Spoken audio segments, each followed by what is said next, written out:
Rape ಕೇಸ್ನಲ್ಲಿ ಪ್ರಜ್ವಲ್ ರೇವಣ್ಣ ದೋಷಿ, ಕೆಲವೇ ಕ್ಷಣಗಳಲ್ಲಿ ಶಿಕ್ಷೆಯ ಪ್ರಮಾಣ ಪ್ರಕಟ. ಜನಪ್ರತಿನಿಧಿಗಳ ಕೋರ್ಟ್ನತ್ತ ಎಲ್ಲರ ಚಿತ್ತ.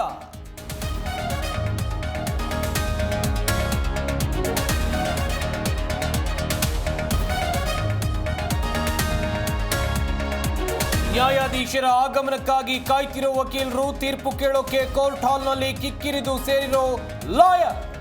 ಮಾಜಿ ಸಂಸದನಿಗೆ ಢವಢವ ಶುರು.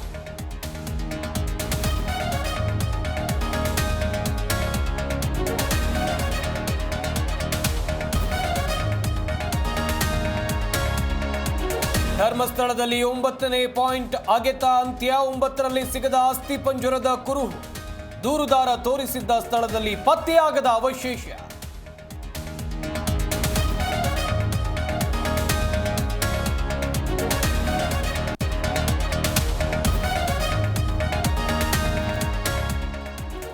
ಧರ್ಮಸ್ಥಳದಲ್ಲಿ ಏನು ಸಿಕ್ಕಿದೆಯೋ ನನಗೆ ಗೊತ್ತಿಲ್ಲ. ಕಾನೂನಿಗೆ ಎಲ್ಲರೂ ಗೌರವಿಸಬೇಕು, ಪ್ರಶ್ನೆ ಮಾಡಬಾರದು.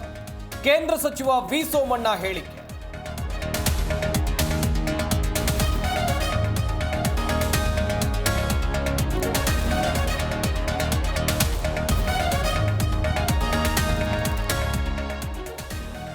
ಆಗಸ್ಟ್ 5ಕ್ಕೆ ಸಾರಿಗೆ ನೌಕರರ ಅನಿರ್ದಿಷ್ಟಾವಧಿ ಮುಷ್ಕರ. ಪರ್ಯಾಯ ವ್ಯವಸ್ಥೆಗೆ ಈಗಾಗಲೇ ಸಜ್ಜಾದ ಸರ್ಕಾರ.